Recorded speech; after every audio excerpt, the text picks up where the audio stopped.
Hello, good sir. Hello. How are you? Fine, man. Guess what, man? What, man? We are number 10. We're in the double digits. Yep. We've done it. Yep. Now we have a long time before we get to another digit. Oh, a long time. Yeah. Like 2 years. 52 weeks, right? Oh, yeah. Yeah. Jesus. That is a little... I know, it's crazy when you think about podcasts, right? So, Yeah. like, I listen to a podcast. They're on 400 and something. Let me check. Just so I don't get this wrong. I don't want to give them too much credit. 513. So you weren't going to give them enough credit. Right? So 513 divided by 52. They've been going on for almost 10 years. Really? Yeah. Okay. 9.8. That's what it is. That's Divide crazy. by 52. And they do one every single week. And they actually skip one a year. So they've actually been going for a little bit longer Yeah. than that. That's crazy. Isn't that ridiculous? Well, you got to think. I'm pretty... Do they label it? Because I know they do this... If we're thinking about the same one. Are we? No. Oh, never mind Rooster then. Teeth podcast. Oh, never mind then. I was thinking Now, the Weekly Planet's up to like 200 and something. They've been going That's on right. for That's why I was 4 or confused. 5 years. Yeah. Yep. Okay. I go back and listen to, like... Sometimes I run out of stuff to listen to. Yeah. And I'll go back and listen to, like, really early podcasts of both of those. Man. They are definitely in the groove these days. Yeah. You know what I mean? Because, like, you go back to, like, the first or... actually listen to the Winter Soldier one to All prepare right. for today. Right. Right? Dude. That was their 24th. Oh, Jesus. They had been doing it for 6 months at that point. Isn't that crazy? That is. All right. Well, this week... This is a Critically Average podcast, by the way. Yes. You I'm find Will. us That's on Elijah. Stuff. You can find us on... I need to take out... What's it called? SoundCloud. SoundCloud. Let me get rid of that. Bop. All right. You can find us on Stitcher, Spotify, YouTube, iTunes, Castos. All right. And on Twitter at Podcast Average. Yes. Lit. You got any movie news? Well, there's a whole lot this week. There is quite a bit this week. I didn't write any down, but I know about a bunch. So Well, hit me with some. the passing of Stan Lee. Yeah. It's pretty sad. Yeah. So Stan Lee died at 95. Yep. 95. Yeah. So we'll talk more about that later. Mm-hmm. But yeah, that happened. It's Yeah. been a good week for iFunny though. A lot of commemorative Oh, yeah. iFunny posts. You know what I mean? Yeah. Twitter and everything. People. Yeah. Mm-hmm. got Everyone a lot except Bill Maher, however you say his name. That dude's a dickhead. Yeah. Whatever. I just like, why you gotta? The guy just died. Why you gotta demean his? You know what I mean? Right. His legacy. Yeah, his legacy. Plus, just because you're like an old fart that doesn't like entertainment Or anything. doesn't mean you have to shit on everybody else's. You know what I mean? Yeah. It's whatever. But you know what matters there? There's a lot more people that like Stan Lee. There's exponentially more people that like Stan Lee, and there's not that many people that like Bill Maher. So, Yeah. who's the real winner here, you dickhead? No one's going to remember you in 100 years, but people are definitely going to remember Stan Lee in 100 years. Yep. Yeah. So, but I think it's sad, but it's like, it's not like really, really sad because he was super old. You know what I mean? And Yeah.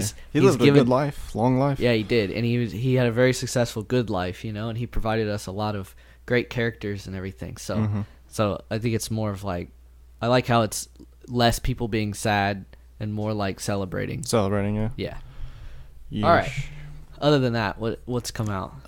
Detective Pikachu. Yep, there's been a lot of Detective Pikachu talk this week. Yeah. I think the Ryan Reynolds voice is super weird. Yeah. I don't know. Like, Oh, like just giving Pikachu a voice in the first place is weird. Yeah. You know? They've nailed the, like, Pikachu part, because Mhm. only that one dude can hear him, right? That we know of so far. True. But, and everybody else can just hear him saying Pika, and, Pika, like, Pika. they nailed that. But then when he talks like a human, you're like, oh, that's super weird. I don't Yeah. know. It looks interesting, though. It does. I'm just not sure about Ryan Reynolds as Pikachu. I think it's just I'm just gonna think Deadpool the whole time. Yeah. It has nothing to do with his acting ability. Yeah, Like, he's nothing. good. Yeah, exactly. But It's just going to be like, oh, it's Deadpool. exactly. Because Ryan Reynolds doesn't really, like... He's not a voice actor. He's just an actor that does voices for things, Yeah. right? Like, voice actors change their inflection, so you can't actually tell they're the same person, you know? Yeah. Like the same dude that does Samurai Jack Mm-hmm. does what's that guy's? It's like the electric character, DC character. Static Shock. Oh, okay. He does that, and you wouldn't know be that. able to tell. He also does like 100 other characters. Well, also, I know he tried it in the Deadpool 2 because he was the voice of the Juggernaut. Oh yeah. Mm-hmm. You could still tell though. Yeah, he just has this really like this cadence in the sound. Yeah. Yeah. I saw something on, I think it was Twitter. Okay. And it was talking about how Detective Pikachu is PG-13, right? So they can get away with one use of the one use of the F word. 2 uses of the F word in a non-sexual way. Yeah, and how they're gonna go about it, and like, are they gonna use it? I don't know. I doubt they're gonna use it. But it's so, whoever came up with the idea or whatever is a genius. They were like, because only the one guy, I don't even know the main character's name. Yeah. He's the only one who can understand him. So like Pikachu's gonna like stub his toe or something and just start cussing out, right? But all you'll hear is Pika Pika Pika Pika, and then it'll switch to him. It'll switch to that guy's point of view where it just says "fuck." That'd be hilarious. Like it's the opposite of everything else where you're cussing, and then when the bad word comes, they'll switch to something else. It's the opposite. Yeah, they'll switch to the bad word. It's a complete flip of what you normally. That'd be pretty funny. It's to like see, the opposite of bleeping it out. Yeah. It's like everyone else is bleeped out, and then it switches and it's cuss. Yeah. Yeah. They won't do that. You don't think? No, it's too kid friendly. Is it kid friendly though? I don't know. It does have some nightmare elements. Mr. Mime looks weird. I mean, he's always looked weird, but seeing him in 3D in real life, you're like, what the hell is that? And Jigglypuff is furry. Yeah, that's a weird choice. Weird. But what else? What would you make her? I'd rather it be furry than bald and like skin tone. That's what I'm saying. Like, because what would you make Jigglypuff? Like some weird. It just looks weird in general. Yeah. I don't know. Should be cool though. What isn't Detective Pikachu like? Is it a game? Maybe. I don't know. I think it's a game in Japan, like specifically Japan, and then it's been ported to US. But I could be totally wrong there. Looks interesting. Could be. Isn't there another movie out? Another movie? I think Dumbo. Oh, I know what it is. Toy Story 4. Oh yes. Do you know the plot of it? I do. It's literally a fork or a spork. It's a spork named like Forky or something like that. Yeah, and it's given googly eyes and like stuff, and so all of a sudden it's given sentience like the rest of the toys, which is just a ridiculous plot, but I love it. That's cool though. No, it's like super. What do you call it? Original and out there, you know. Yeah. And it's not like I was really afraid they were just gonna redo Toy Story 1 or 2 because that's what everybody's doing. Sounds interesting. I'm curious to see where Woody and Buzz and all of them are at because last time he gave them away, didn't he? Yeah, that little girl. Yeah. Is the little girl the one that gives us the spork her maybe sentience? I guess so. This could be cool. I like Toy Story. I do too. I enjoyed them. I think it's gonna be another one of those things where like The Incredibles 2, where more adults show up to it than kids because it's made more for us than it is them. Yeah. I remember when the third one came out, I went to go see it in theaters. Yeah. And the movie theater was running a thing where you gotta if you bought a ticket for the third one, you gotta watch the first and second one beforehand. Like you watch the first one, you took a 15-minute break, and then gotta watch the second one. Okay. Took another break, and then 4 the third hours one. in at that point. Then you Like watch you the got- third one. yeah, which you gotta is watch another all. 2 hour and 15-minute movie. Yeah, you gotta watch them all in one sitting. That's ridiculous. It is. It was. They I do was that a kid, so I They do enjoyed that for it. Marvel movies whenever the Avengers comes out, and that's like now it's become, when Avengers 1 came out, it was like a, Oh, that's nothing. yeah, it's like a 6 hour, 7 hour thing. Now it's like, But God, if I have to watch Thor: The Dark World again. yeah, you're probably never gonna watch that movie again after this week, huh? No, probably not. Probably. Ever. What else is going on? What was I gonna say? Oh, I saw the trailer for it, and this is a perfect example of me switching from a kid to an adult. Oh, God. Right? So when I saw Toy Story 1 and 2, you're like, oh, that's Woody and Buzz, Yeah. right? And then you watch the trailer, and you're like, is that Tom Hanks and is it George Clooney? Tim Allen. Is it? Mm-hmm. As what's it called? Buzz? Mm-hmm. You sure? Yeah. Almost positive. You're probably right. No, don't say Toy Story. Story. There we go. What are you looking at, the cast? The cast. Let me look. The cast. 2 seconds. Yeah, Tim Allen. Yep. Isn't that crazy? Mm-hmm. It's like you pick up the people more than the voice at that point. Right. You know? You could definitely tell it in Tom Hanks because he's just being Tom Hanks. Yeah. You know? I'm surprised they came back for Toy Story 4. I mean, you kind of have else to. they got going on? True. That's probably one of their most lucrative endeavors as well. Probably makes them the most money. Yeah, that's true. They literally, all they have to do is voice act, which is easier than acting, some people would say, because you can just show up and do all your lines in a day, and then, you know, they animate some more, and then you do more lines, and you don't have to be there constantly. Yeah. So it's like, and yeah, it's probably made them a hell of a lot of money. You know, because you got royalty deals and everything like that on all the toys they sell and da da da da da da da da. Merchandise, everything. Yep. Anything else, movie news wise? I don't think so. I can't think of anything crazy. So I know a Dumbo trailer came out, but I didn't watch it. Yeah, I didn't really like Dumbo as a kid, so I'm not too excited about weird live action elephanty Dumbo. Sounds freaky to me. Didn't the new Fantastic Beast movie come out? Yeah. Did you go see it? I haven't seen it yet. I'm going to because I'm a Harry Potter nerd. But man, I've heard it's not very good. Maybe because you put Johnny Depp in Johnny Depp in one of the lead roles, you idiots. You should have just kept it the guy that was in the first one. I forget his name. He's oh gosh. So Johnny Depp is like he's Grimwald? He's Grimwald, but in the first movie, Fantastic Beast, he's another actor.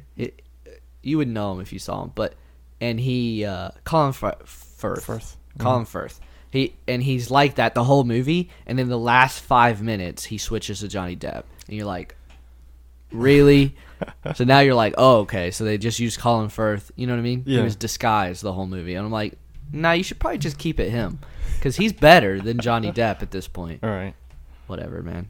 I did see some good news for my case anyway. Oh, Aquaman stuff? Yeah. So when you said, because I texted you before I came over and said, hey, what are we doing next week? Yeah. For the show. And then my idiot ass. You're like, Aquaman. And I was like, what? So I looked up Aquaman to see the release date. Yeah. And when I looked at the release date, so the IMDb rating. It's I know already this out? means nothing. I don't know, but I know it means nothing really. Yeah. What it is already, but it's an 8.6 already. That's not too bad. I mean, that's like top 250 right there. Quality movie. Yeah? And compared to everything else that came out this year. Well, top 250 is based on critics. Yeah, but and 8.6 is an amalgamation of both critics and viewer score. I understand that. I was just saying. IMDb is dumb.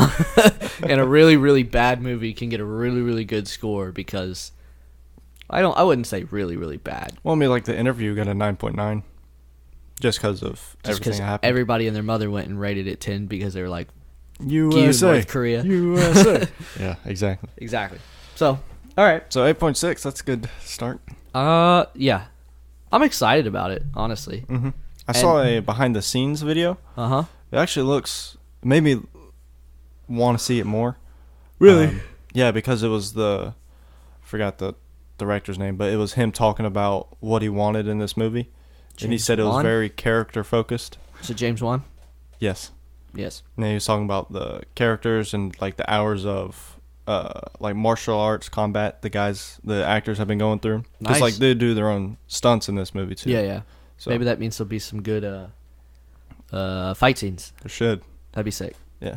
I'm excited about the underwater stuff. I don't know. It just seems like a cool Aspect. Yeah, and it should be fun to watch, you know? Okay. No nighttime fights, hopefully. I think there might be one, but it's not like a fight. It's like in the middle of the ocean during the night where he's got like a flare and he's swimming. I've seen in the trailer, but I got you. With all those like sea demons or something. Gotcha. Good there? I was snaggled up in the cord. Okay.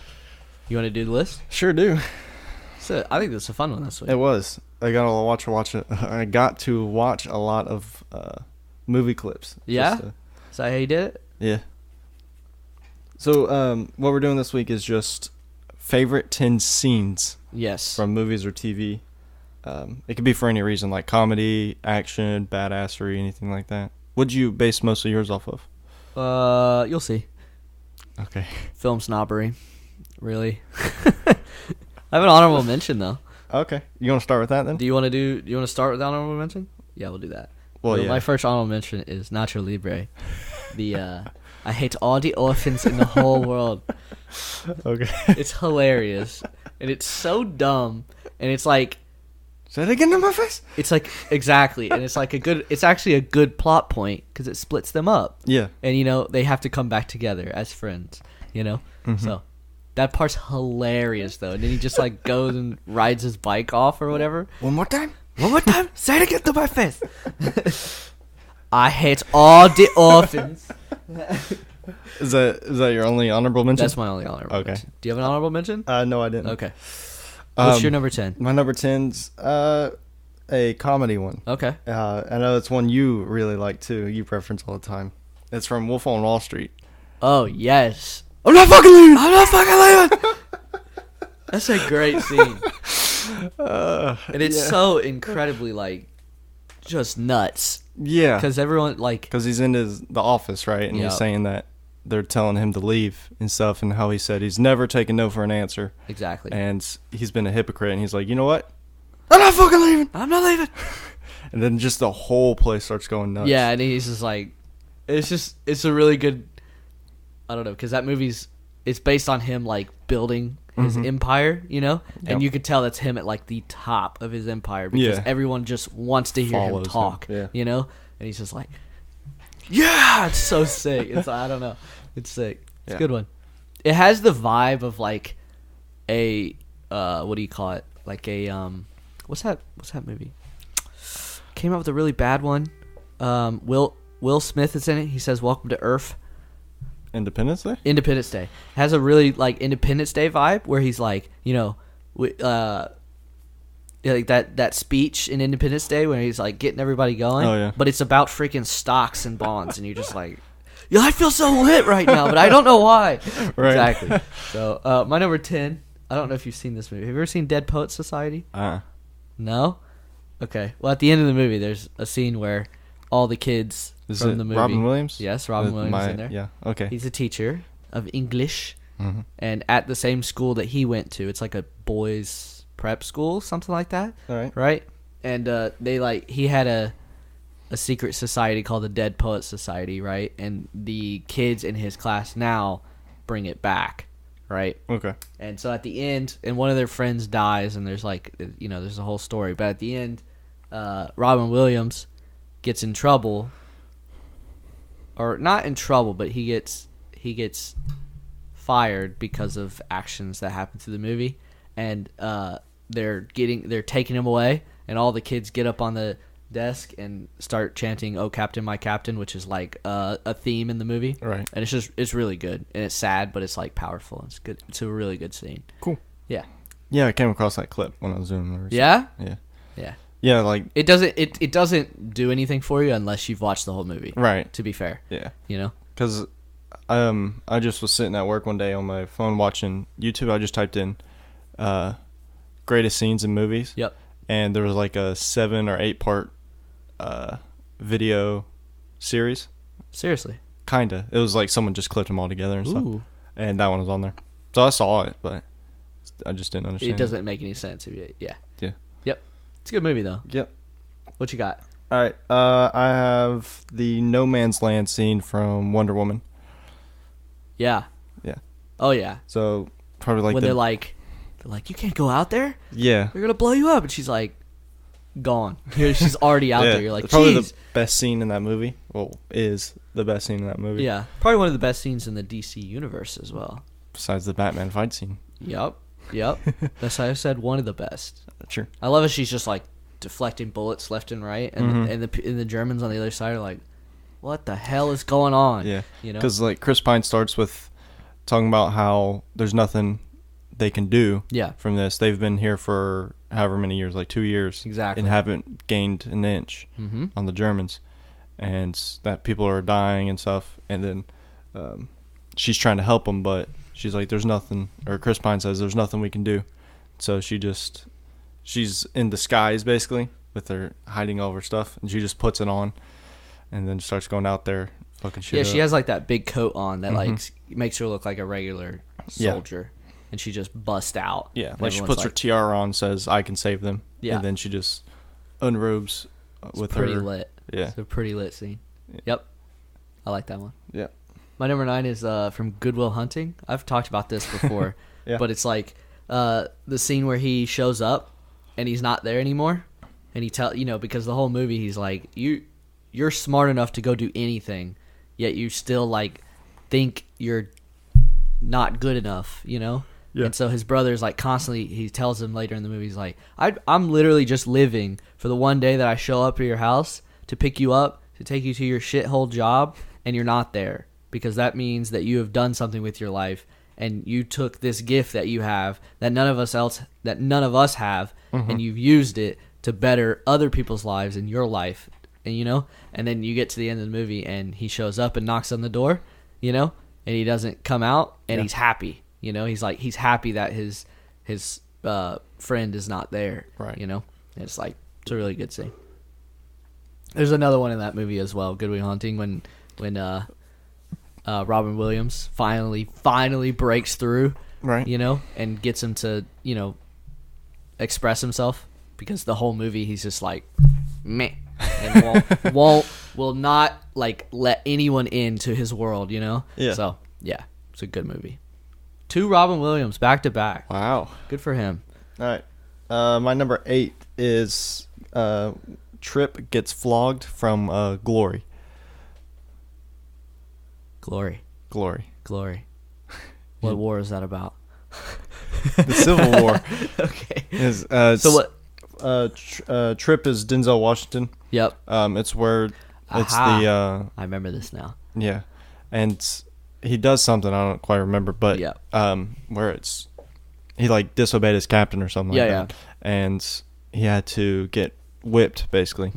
And when he does it, he takes his shirt off on his own. He just stands there, and he just like dead stares his captain, because like the captain actually cares for him. This is in the Civil War, so you know what the relationship between African American men and exactly. Yeah. So he's just dead eye staring him down the whole time while he's getting flagged, and then it just zooms in on his face, and there's just a single tear rolling down. It's very sad. It's very powerful. Very powerful, dude. What a badass to just be like, boom, just taking it. But when he took his shirt off, he had scars. Oh yeah, already. He's done this before. Yeah, which is just so messed up. But yeah, it's a good one. It's a good one. My number 8 is from Usual Suspects. It's the reveal of Kaiser Soze. Spoiler alert, Yeah. But that's a pretty, the coffee mug, and he drops it because he realizes, and it's a good scene. There's not much to say about it. I don't want to. Okay.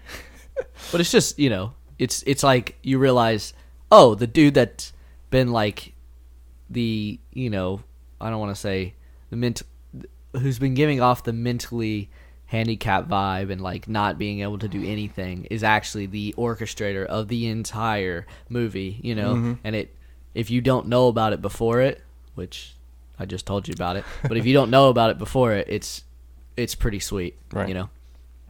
It's reminiscent of some of the scenes coming up, like reveal scenes. I love reveal scenes where like something's been happening beneath your under your nose the whole movie, and then you realize it, and you're like, ooh, I want to go back and watch it and see like all the plot points that told me that this was coming. Right. Okay.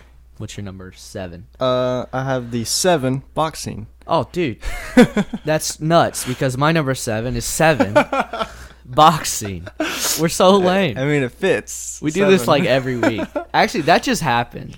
I'm not going to lie. I just listed them and then realized number 7 was at 7. I did that same thing. I didn't mean to put it at 7. Yeah, we talked about this scene a lot, but it's just, I mean, it makes me feel so many emotions at once. Right? Like anger, sympathy, like pain. Which is crazy because the movie is kind of about emotions. Yep, And the seven deadly sins. which aren't really all emotions, but the fact is he wants him to feel emotions to the point where he becomes the last sin, you know? And so that's It's perfectly crafted scene. Yeah. And it's just, I like how it's out in the middle of nowhere. Yeah. I don't know why, like, if it was anywhere else, I feel like it wouldn't have as much gravitas, but it does there because it's just, you know. I'm trying to remember. In the movie, those three. they asked Kevin Spacey to take him to where the next murder is. Yeah. And he had that guy deliver the head there. Mm-hmm. So I don't know if there was any reason to just, this seems all right. He just planned it all the way, Yep. you know? And so, yeah, I don't know. Yeah, I get what you're saying. Like, why they chose there. I don't know. Worked out good. Yeah, look, it was great. Maybe to have the helicopter. True. Because the helicopter's flying around and it's zooming in on the situation. Yeah. Yeah. I don't know. It's a great scene, though. All right, what's your number 6? Oh, because I did my number 7 Your already. 7 was the same one. My number 6 is my only TV mention on here. Oh, nice. Yeah, it's it's from Futurama. No way. Yeah, it's when it's about Philip or Fry's dog Seymour. Okay. So Fry has a dog named Seymour that he had in the past, and that when he got frozen, the dog didn't know what happened to him and waited outside his job for 12 years for him, where he eventually died, where Fry found his remains in the future and tried bringing him back to life, but then he found out that he lived for 12 years after Fry was frozen, and then it showed the montage over some really sad song of him waiting. Damn. Yeah. Man, that's sad for a cartoon. I know, right? It's pretty deep for an adult cartoon. Yeah. Futurama is a pretty good show. Oh, that's real good. Yeah. There was an episode last night where Bender got shot into space. Yeah. And he got hit by an asteroid, and the asteroid had like little life forms on him. You good? It signed me out. We're good. Keep okay. going. And that comet hit him, and it was stuck on him, so he basically became god of these guys. Okay. And there were so many quotes and stuff like about. It was a really good episode because there was a bunch of quotes and stuff. It was just hilarious. Gotcha. Bender trying to help him, but ended up like killing everybody. Mm-hmm. And Bender met God basically, or the thing thought he was God, or he didn't know, or whatever. Yeah. And he was like, Bender's like, I was God once. He's like, yes, and you were doing well until everyone died. You were a great god until you messed it all up. Yeah. And then there was a really good quote from there. It says, even if you do something right, people won't think you did something at all, or something like that. I get what you're saying. It was really cool. Like, you can't please everybody. Yeah. Or you can't always do the right thing. Yeah. Because someone else will people think it's sleep the wrong. on Futurama. That's a really good show. I think Futurama is probably the best adult comedy, if you ask me. Well, okay, Rick and Morty, but yeah, it's the most turned on. You know, I would say, like Family Guy is just kind of jokes about jokes. But Futurama isn't. I wouldn't say it's necessarily for kids though. No, not at all. Because don't think any of them Family Guy, kids. Rick and Morty, even The Simpsons, they kind of cater to kids sometimes. True. Like, not really kids, but like young adults. Yeah. And then, yeah. I would say like middle school up. Yeah. Where Futurama it's a smarter comedy. Absolutely. It's like much smarter than The Simpsons or the Family Guy. In that same episode, there was a thing where someone's like, God help me, and he's like, I only help people that help themselves, or something like that. Oh man, we'll talk about another show. I wouldn't call it. It's an animated comedy that's for adults later, that I think is very smart as well. Okay. All right. So your number 6. My number 6 is No Country for Old Men. It's the call it scene where With he's the flipping old man? the coin. Yeah. Dude, I love that scene. Yeah. Just call it. What am I betting for? You know what I mean? The guy is Everything. like, he doesn't understand. He literally has like the embodiment of death in front of him. This dude just runs through everyone, and he's so like standoffish and kind of like calm at the same time. I'm like, that's incredible. And it's just a, I don't know. It's a crazy scene, and you're worried the whole time. You're like, oh, please don't kill this nice old man. Right. He's just trying to sell you some gum, you know. So yeah, it's a good scene. Yeah. What you got? My number 5. It's this is a badass scene. Okay. That's one of the criteria I had. Okay. A big part. It's from Jack Reacher. Oh. It's just, it doesn't have a name of the scene or anything, but it's where he's trying to act as a civilian. So he's in a car chase, right? And he's in downtown, like DC or something. Yeah. And he's just going through alleys and stuff where he is chasing cops. He has like 10 cop cars chasing him, Mm-hmm. and he gets away from them for a second, and then he sees he's on the single road where it's nighttime. No one's out there no cars are out there. Uh huh. And he sees that, and he puts it in neutral. Yep. Right, and he starts slowing down and realizes that he can't go anywhere without them gonna get him soon. So he just puts in neutral, gets out of the car, and just walks to the sidewalk with a bunch of other civilians. Yep. And the car's just rolling, and all the police cars start circling around him and barricading him before he stops. So he's just standing there in the crowd, just giving everybody eye contact. And then as soon as the cops show up, like these 2 guys step in front of him, and one gives him his hat, and he's like, "You're welcome." Yep. So it's pretty cool. I remember that scene Yeah. in a pretty bad movie. Oh, terrible. Oh, I mean, it's pretty bad, but that's a really smart scene. Yeah, he's I like, it. All right, I know what happens if I keep going straight. How There's got to fast be is he cops going on. when he throws it in neutral? Oh, What'd like you say? he was stopped, and then he just put in neutral, and it wasn't like downhill or anything. It was just a road, so it's a rolling speed, Okay, like where the cops are sideways in the road to barricade him, and it just got it. bumps into the. So cop it's realistic. He could actually get out. car. Yeah. Okay, I thought he was no. like going 30, put it in neutral, and then just like walks out. No, like he rode through an alley, got onto the main road again, and Got it. stopped and looked at the end. He was like, "Well, the cops have to be coming from that way soon," Yeah. so he got out. I got you. That's a good scene. Hmm. I remember that vaguely. Doesn't he get on a bus after that or something? Yeah, with Yep. the guy that gave him a hat. Yep. All right, I got number 5 is Blade Runner / Blade Runner 2049. I didn't want to give him 2 spots, but Blade Runner is famous for the opening scene over L.A. It's like an eyeball, right?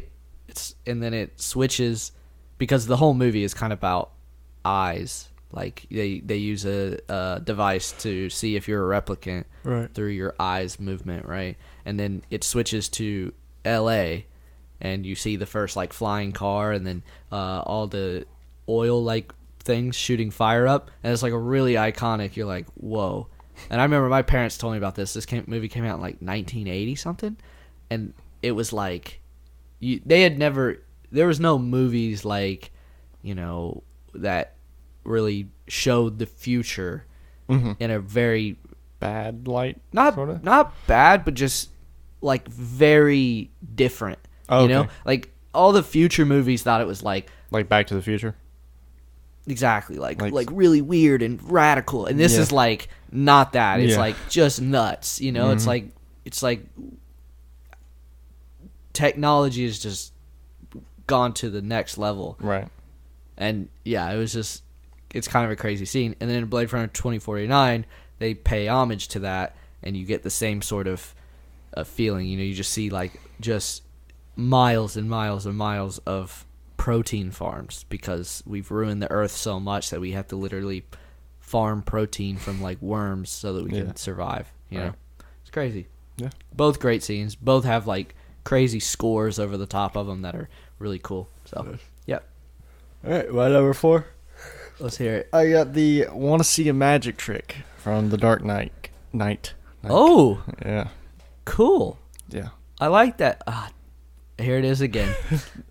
We've one- done it again. the one that you. I've missed a scene. Yeah. I missed something to put on my list. Yeah. So it starts out because all the mob bosses are sitting in that like kitchen of something, right? You know how with mob bosses are. They with the evil businessman on the TV, and you just hear the Joker laugh, but it's like a ironic laugh. Oh yeah, Like he's doing it on purpose. He's like ha ha. Exactly. Yeah, he's walking in, and then he's trying to negotiate with them, and he's like, "How about a magic trick?" And he just slams the pencil. The guy walks over and just voila, like that's fantastic. It is badass too because he put the pencil on the desk with the sharp side. Yeah. So he just shoved a dude's eraser. head through an eraser. Yeah. Yeah, and it's incredible. And he's also got like he's got the bomb Yeah. strapped to him. Like the inside. Yeah. Yeah. He's just so nuts in that movie. Yeah. He's like the perfect realistic adaptation of the Joker. He's just wild, you know? Right. Great scene. Mm-hmm. And everyone at the table is like, "Oh shit, Yeah. this guy is crazy." Yeah. I need to watch that movie again. I normally do it every year. Like my dad will sit down and watch all three, but we don't live together anymore, so it's hard to do it. So I need to watch all three. I've watched Batman Begins this year, so I can start on the good one. You ain't got much time left. You're right. My number 4 is from my new favorite movie. It's from First Man. It's the moon scene, which like probably nobody is gonna know what I'm talking about. But here we go. But they land on the moon, obviously, right? That's what the movie's kind of about. And so it's just the scene, and it just cuts all sound. It reminds me a lot of A Quiet Place. You know, and everybody are just, you know, you can just hear your own like heart beating when you're watching it and everything. It's just kind of like, I don't know, it just puts you in that realm, and you get to see an Earth rise. Ooh. Which is where the Earth rises like the sun over the moon, and it's just, and you get a. I think what people don't understand is how freaking far the moon is from the Earth. It's small. It's not like like huge. It's like the moon, right? So you just see this little Earth popping over, and it's just, and the whole movie, his daughter dies of cancer at the beginning. And she made him a bracelet. It says Karen, her name on it. And so he took it to space with him. I don't know if this is real. I'd have to look into it. But he took it to space with her. And music's back, right? There's a score. Then there's a score. I've looked it up because I've watched the soundtrack. And it's called The Crater. Okay. Right? And it's him. He drops her bracelet on the moon. Because him and her used to like... always go and look at the stars and look at the moon. Right. So it's like, it's really emotionally powerful. It's a really good scene. Cool. What you got for number 3? Number 3, I have the border trip from Sicario. Ooh. God dang it. Bye, Dead Poet Society. Welcome, Sicario. Right. So they're on the highway. They get the... what's the name of the like Mexican cartel leader? You're looking for cartel. Yeah, got it. The cartel leader. They get him and they're trying to bring him back to the States. Yes. And all the cartel know about it, and so they're stuck in traffic on the border, trying to get back into the States. Yep. And they're all like, it's a very tense moment because they're all looking around. It's like it's like a slow realization. There's cars passing them and like some pulling up next to them, and like they're just constantly on edge looking around. And then they notice a couple cars with people with guns and stuff, you know, that are trying to stop them. Yep. And it gets intense because the main character, the girl, I don't quite remember her name. Yeah. You know, but she's just freaking out the whole time. And these guys are just like another day, you know. Yeah. Like Benicio del Toro. He's just move, duck, get out of the car. Yeah. You know? We're doing this. This is happening. Yeah. And I like what's his face too? Burn Notice guy? Don't know his name. I don't know the name of any of the characters in that movie. I know Josh Brolin's in it. No, not Josh Brolin. Well, I was just saying I know he's in it. It's the guy from Burn Notice. Yeah. He does really cool in that scene too. Is he the one with the mustache? Yep. Yeah, okay. He's just a badass. He's just popping people left and right. You know, he's like, well, you're going to have to kill some people now. That scene is intense, you know? And there's just like civilians dying left and right. It's nuts. Yeah, man. The cartel don't mess around. All right, my number 3 is the opening bank heist from The Dark Knight. That's just excellent. It's just one of the best openers of all time, because it's a Batman movie, and I've watched some YouTube videos and stuff like that about movie openings, and it's like, the last movie does a really good job of opening and teaching us who Batman is and who Bruce Wayne is. Yeah. You know? And so if you open the movie and focus it on Batman again, it's like we're just learning Batman again. Yeah. So the fact that it focuses on the villain of the movie, but you don't know it until the very end of the scene, it's just like it's just film perfection. Because by that point, everyone knew the origin of Batman. Exactly. And so we all knew the Joker was going to be in this movie, but you open it up, you're like, are these Joker's henchmen? Are these just random, people that like are, because they all have Joker mask on, right? Yeah. And it's also sick because you see the true maniacalness, if that's a word. I'll allow it. Okay. You know what I mean. You get to see how maniacal you get to see how maniacal the Joker is, that he literally instructed every single one of his team members to kill each other until it's just him, and he kills the last dude, and then Yeah, because it's him and another henchman in the bank, and they're like, I know you're going to kill me. He's like, no, I kill a bus driver. And he's like, what bus driver? Here he comes. No, I kill the bus driver. Yeah, exactly. So, and it's like really cool. Like, you get to see like they're all working together, and it's just like, oh yeah, by the way, pop, it kills one. You're like, whoa. Yeah. I mean, loose ends. And it's a perfect, like, I don't know.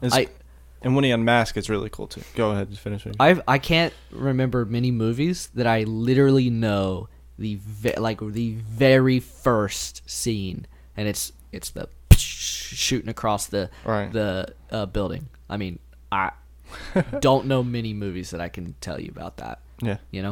So. Yeah, and then his introduction's really cool too, because he's talking to the bank owner, and he puts it's like a smoke grenade. It's not like a grenade, but he puts it in his mouth, and he says, "What simply doesn't kill you," and he takes his mask off. It says, "Makes you stranger." Yeah, which is pretty sick. Cool. It's insane. and you get to see him, and his adaptation. Yeah. For the first time, you're like, damn, they nailed it. Yeah. And I love how he just backs out with the bus. Just is in a line of buses. With the other ones, And it's just like perfect bank heist. Yeah. And then he burns all that money at the end of the movie. Yeah. All right, what's your number 2? It's another Sicario scene. Wow. Yeah. It's the home invasion by Benicio del Toro at the end. Ooh. When the cartel man, he's eating dinner with his family. Oh, yeah. And he starts by, he gets into the car of one of the henchmen of the cartel guy. He like kills him. Yep. And he pulls up to the thing. And then whenever the people come to check it out, he kills the guys like standing guard, and he sneaks to the house, killing everybody he sees. And he just walks into their dining room and just sits down with them. Starts eating. Well, and the 2 kids and mom are just freaking the fuck out. Yeah. And then and they did a really good job of switching languages. Unlike a lot of movies, will just speak English just to speak English. Yeah, exactly. Even though they're in like Mexico or something. Yep. He's like, "Do your kids speak English?" And he's like, "No." He's like, "Then we'll speak English." That's really smart. Yeah. Exactly. So that his kids don't understand what's going on. Yeah. Now, I haven't seen Sicario in a while. Does he end up killing just everybody there? Well, okay, hold on. He's talking to him about like, because the cartel man killed his daughter and wife. Oh yeah. And then he's like, it wasn't personal. And he's like, well, for me it was. I was about to say, it feels pretty personal. And then he says, time to meet God, and then kills the 2 kids and the wife right in front of the cartel man who's still alive. I thought. And then he's just sitting there and he's like, go ahead, finish your meal. Damn. And then as soon as he's about to take a bite, he kills him. Brutal. Yeah. Brutal. Yeah. Feels personal now, doesn't it, bitch? Oh, yeah. All right, my number 2 is man, that's a good one. Is the Mad Max gun scene where he's just whipping guns out of everywhere and just shooting. You know what I mean? Oh yeah. So Mad Max is a very hard movie to find one scene because it's literally, I feel like it's just a never-ending good scene. Yeah. It's one of the best movies of all time, so it's just nonstop. But when he's just like, you know what I mean, just whipping out different guns, and Furiosa and them are just like tossing stuff back and forth, and just that part's sick. And it ends with what's it called?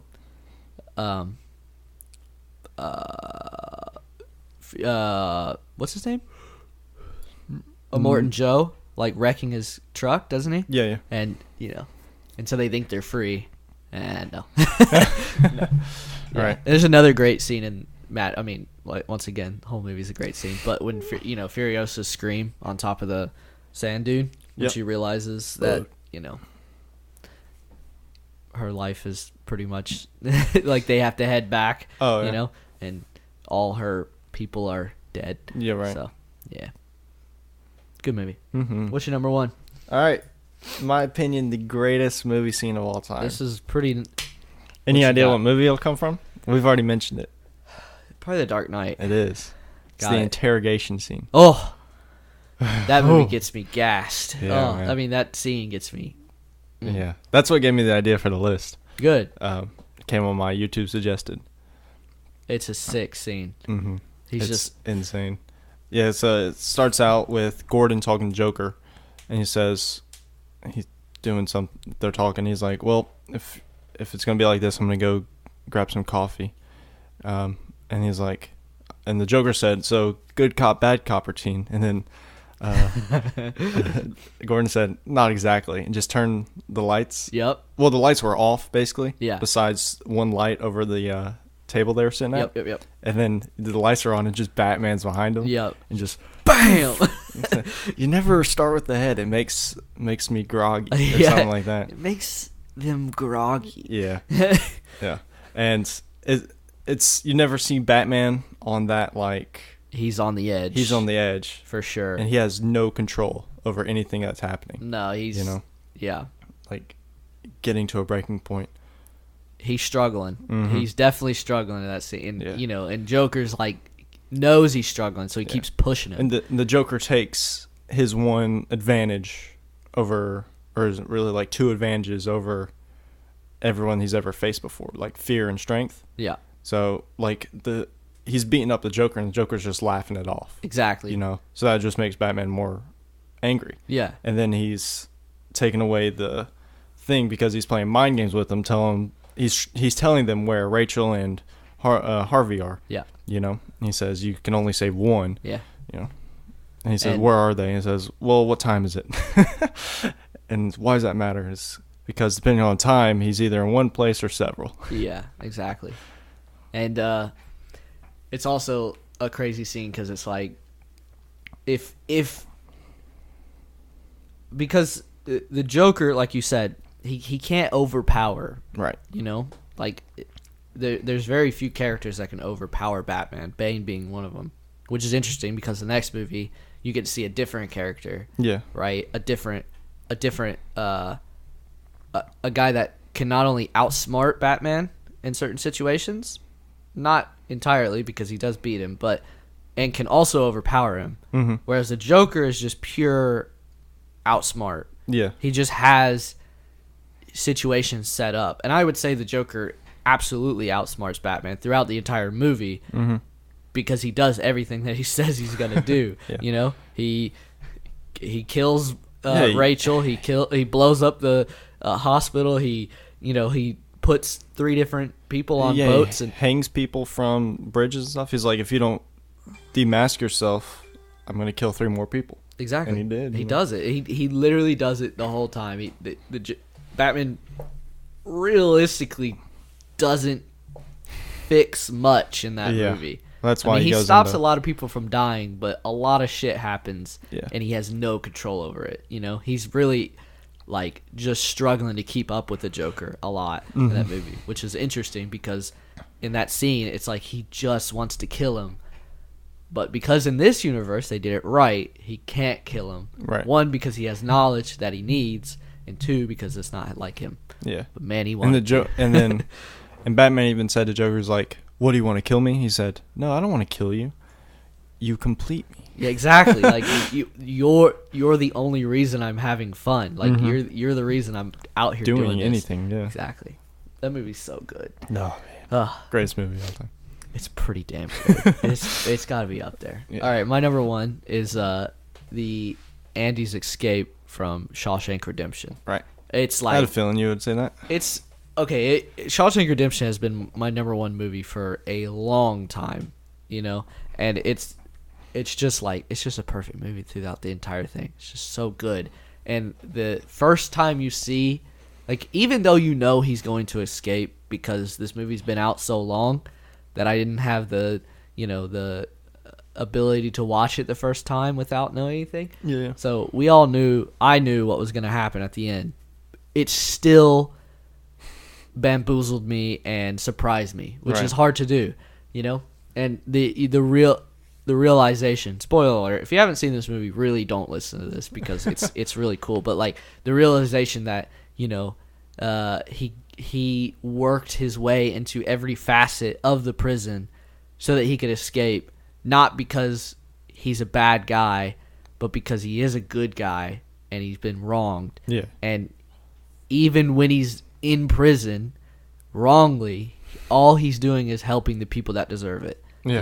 And it's like, how hard does that have to be that you've been put in prison for the wrong thing and you're still a good guy? Yeah. That would turn most people, Mm-hmm. And you get to see that, like, he's like, I want a rock chisel because I make, rock it figures, Yeah. And well, no, he actually wanted it so that he could chisel through the thing, and you get to see how he looks like he's walking around the yard finding rocks. Realistically, he's getting rid of rocks that he got out of his wall, right. And he wanted a poster.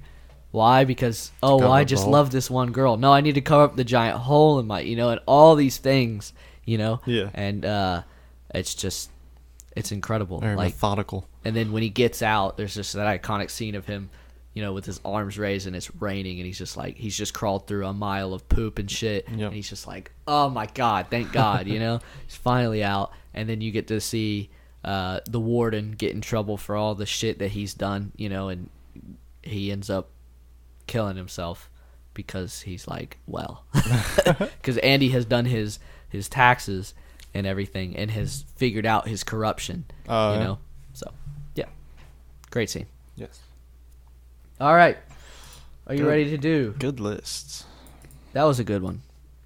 I got a lot of joy out of making that list. I was like, Yeah, I did too. Yeah, I like It was this. fun watching them. True. Yeah. All right, main topic. Let's get rid of Thor: The Dark World. Let's just. That one came first anyway, so yeah. Let's just straight through it. So this one's still fresh. I just watched it yesterday. Yeah. Yeah. I'm a little ticked off though. Why? So I watched it I just rented off the Xbox Market for Okay. $3.99, right? I've been doing it off of YouTube. It's pretty Really? sweet. Yeah, it's pretty sweet. So You can do so I rented it there, and then I was looking last night because I have a Roku in my room, and they have Vudu. Okay. It's a movie service, whatever, and it was there for 99 cents. You mean to tell me you spent $2.99 on this piece of shit? Yeah. Sorry, brother. Yeah, that's fine. So I was like, damn, I could have paid. For the podcast. Yeah. So Luckily, movies these days are super cheap. yeah, You know? especially because we're doing older ones right now. Yeah. Which is pretty cool. Mhm. You know? So you're going to check Voodoo from now on, huh? Yeah. Yeah. All right. What happens in this movie? Oh. I will say one thing. Much easier of a plot to decipher in a two minutes than it is Captain America's Winter Soldier. Because this plot is like simple as balls. Oh, that's true. It is. So it's basically. All right. So there's the every 5,000 years, the 9 realms align, and the bad guy Malekith wants to use the ether to basically destroy them all, make it dark. Make it dark. Which Which is how the Dark Elves like it. Yeah, right. And so, of course, it's 5,000 years time. Duh. Uh-huh. Because And 2010 is so important. Yeah, you and know? of course, who finds it? One of the main characters Yeah. in London. Who walks in and... There's these just kids, random portals. in this. well, that's because gravity is messing up because Yeah. the realms are, and so the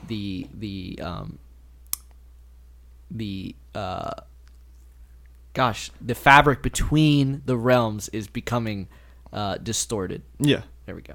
And so she walks in, and so these kids find the portals. Portals to play with and it just so happens that he didn't happen to go into this one section. Exactly, right?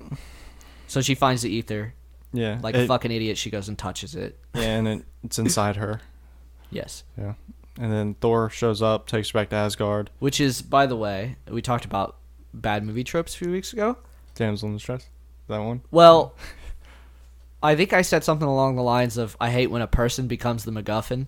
Oh, right. She's literally the MacGuffin. Like, she literally becomes... Well, the reason the Dark Elves come to Asgard is because she has the ether.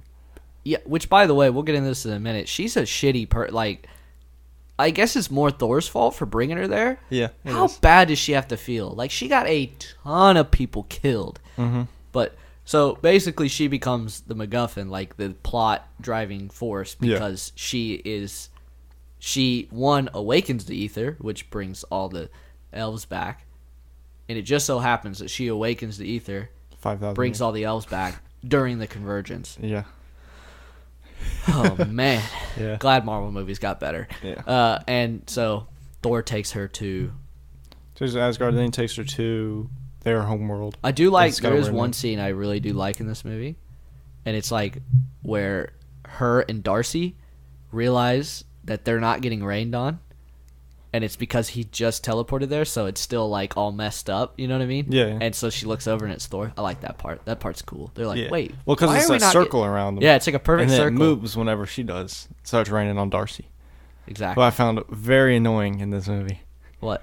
Darcy? Darcy? Oh, she's so bad. Yeah. Like, we'll talk about this. Like, I guess we might as well get into it. But like the jokes in this movie, it's not only that they don't land, they're so weird. Because there'll be like a life, not even a life, a universe, 9-realm ending occurrence happening, and then this shitty fucking joke. Whereas in Captain America's The Winter Soldier, it's like the whole world's not at stake, but it's a pretty big deal. I mean, and then the jokes like flow with it. Like they make total sense, and they're not like stupid. Yeah. They are dumb in this movie. Oh, they're real dumb. I mean, the first 20 minutes is this intern joke. She keeps calling him the intern. And he's like, my name's Tim, or whatever. I'm like, whatever. I did not laugh once at that joke, and they did it 6 times. I'm like, and then the other joke that I remember big time is later in the movie when, I guess it's at the beginning too, is Stellan Skarsgård is running around naked. For some reason, why is he naked? Like, I understand he's crazy, but why is he naked? Yeah. And then they're discussing the convergence and how it's gonna ruin the world and everything. He has no pants on. He's standing in his underwear and he's like, "It helps me think better." No one cares. It's not funny because he was crazy, arrested. He didn't know what was going on. Yeah. And then as soon as he realized it was happening, he's like, "Oh, I'm fine." Like, because as soon as he got out of jail, yeah, he saw the birds teleport and then teleport out a different location, and then he was fine. Yeah. There's a lot of scenes in this movie that happen just because they needed them to happen. Yeah. And there's no flow that explains why. It's literally, they walk outside and they're like, how do you know the convergence is happening? And then he goes, look at the birds. I'm like, so you mean to tell me that no one else has gotten birds teleported or that on was top the of first time that happened? And he just so happens, in his craziness, to have built these sticks that literally make it possible. Like, they kill Malekith at the end of the movie. It's Speaking in Malekith, I think he's the worst Marvel villain so far. I didn't want to give him that description when you said that a few weeks ago, because I don't remember this movie. After watching this movie, I entirely agree. He's god awful. No one cares about him. What did he do? He didn't kill anybody. Well, he killed his whole army. He killed his own army, I guess. Which no one cares about. They're the bad guys to begin with, so who cares? Be like, okay. Exactly. Like, if he killed a whole bunch of Asgardians. Yeah. Well, even when he kills a whole bunch of Asgardians, it's not that big a deal. Yeah. You know? But no, he killed no one of note. He really didn't do anything that he bad couldn't hold his own against Thor until he got the ether. You know, because Thor shot him in the face and he was cowering away, and that big. Oh yeah, the big guy had to save him. Well, no one can really none of the dark elves really do that much damage throughout the entire movie. Yeah, but if you're gonna have a villain that can't out muscle them, they have to be smarter or something. And he's not very smart. They're not very smart. This movie is so bad. Oh, I really wanted it to be good too. Now to be clear, I don't think it was that hard to watch though. No, I didn't feel like it was pretty short. Sometimes, yeah, it's pretty short, and sometimes when I'm watching a movie, I'm like, like, can we just do this? And it didn't seem that bad, but like plot wise, making sense, having any stakes, jokes, none of it lands. Nope. None of it. I think there was one saving grace in this movie for me. Loki. Loki is so good, and that's why I said a few weeks ago that like this is Loki's movie, because the only good parts are Loki. Him. Yeah, like when he's in the prison, I really freaking love the part where Thor shows up and he's like, and he's like, show me you know, and he's, he's got himself all like, ooh, I'm all dapper and fine, and then he shows that he's not okay. Yeah, he's destroyed his cell or whatever. He's like bleeding and he's a mess. Yeah, he's messed just up. because his mom. Yeah. Really? And he's in prison. Which, by the way, shall we go back? What, like, how bad do you have to feel if you're Natalie Portman? Right. Well, I mean, Thor did bring her there. It wasn't like she's like, hey, let's go to Asgard. Still, it's like Natalie Portman is supposed to be really smart, right? Mm-hmm. She has to know that they're coming for her. Yeah. Why wouldn't she tell Thor, like, you need to get me out of here? Like, these are your people. This is your family. Like, we need to figure this out, or we need to do something. Instead, they just kind of like, I don't know. You know who else is good in this movie? He gets, like, one really, really good scene. Heimdall. Mm-hmm. Heimdall, like, when he jumps on that first ship and destroys it, I was like, oh, that was so badass. Yeah, and it's especially cool because they later say that he can't even see them. Yeah. He was just standing there and just, wait a minute. It's like, something's happening. Oh.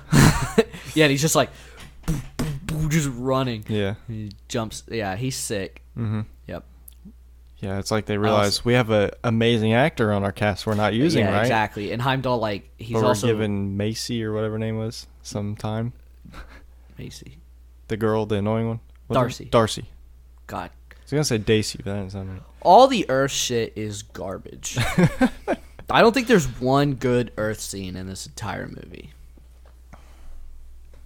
Because what happens on Earth? Really? Like, she gets teleported to the ether. Darcy is being an idiot. Stalin Skarsgård.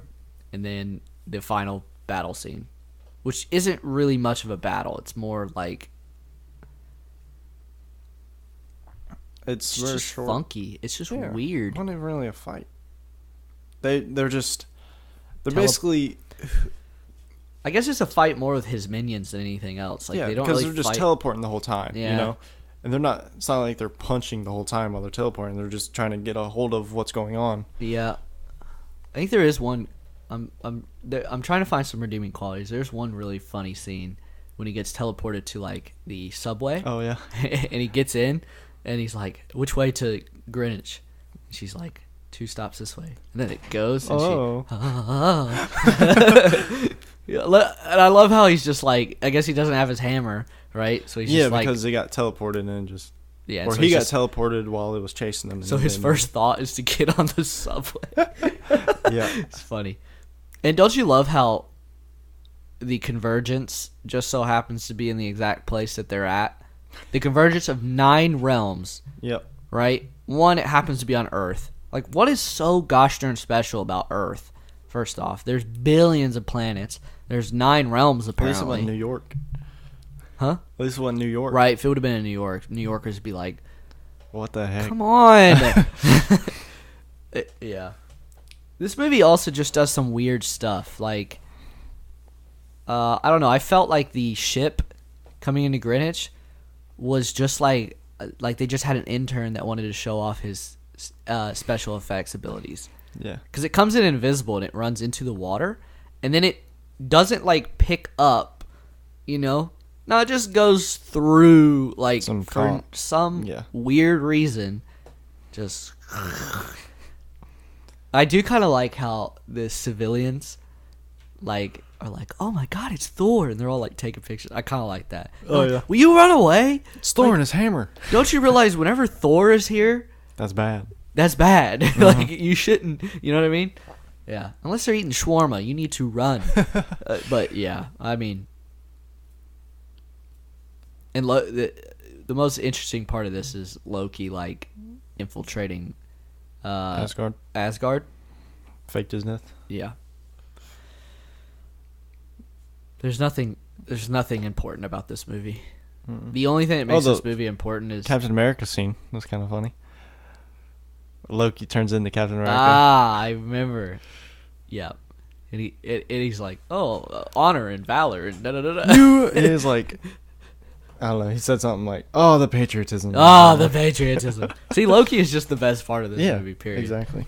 I do like the. I will say, last thing I kind of want to say, I do like the escaping Asgard scene Oh, that was where good. they all help. Yeah. And Heimdall's like, I have to tell you, you informed me to tell you of treason. Yeah. It's like, whose treason? Mine. And it's like, that's good. Mm-hmm. And all his friends helping him. Yeah. And it was actually smart. This is the only smart part of that movie, is Loki's like, what? Your plan was to get out of here and like the most obvious damn ship on the planet? And I was thinking that too because I haven't seen this movie in a while. I was like, really?